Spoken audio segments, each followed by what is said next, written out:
Diasabra anochi homem piscando no pier que tem pabou de cura de airport, net passou de surfside com Nikki Beach. A mira Boto vindo em sua direção e não estava dando nenhuma indicação de stop. Alguns segundos depois, o Boto a dar basta duro em pier e várias pessoas a bordo de Boto a resultar herida. Mesura unidade policial e ambulância que dirigir no sítio e na chegada de paramédico a bem encontrar 4 pessoas heridas, com qual algum dinang a ser tratado no sítio e algum dinang mestrawaram transportar para o hospital.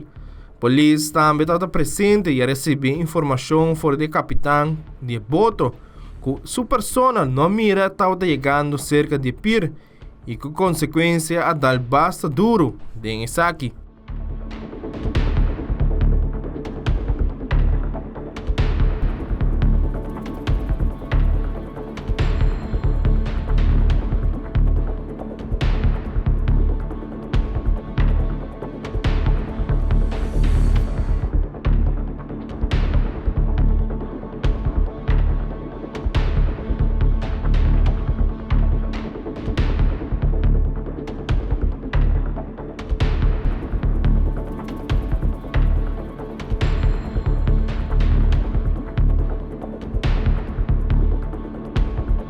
Wilfred van Biezen, Tele Notícia.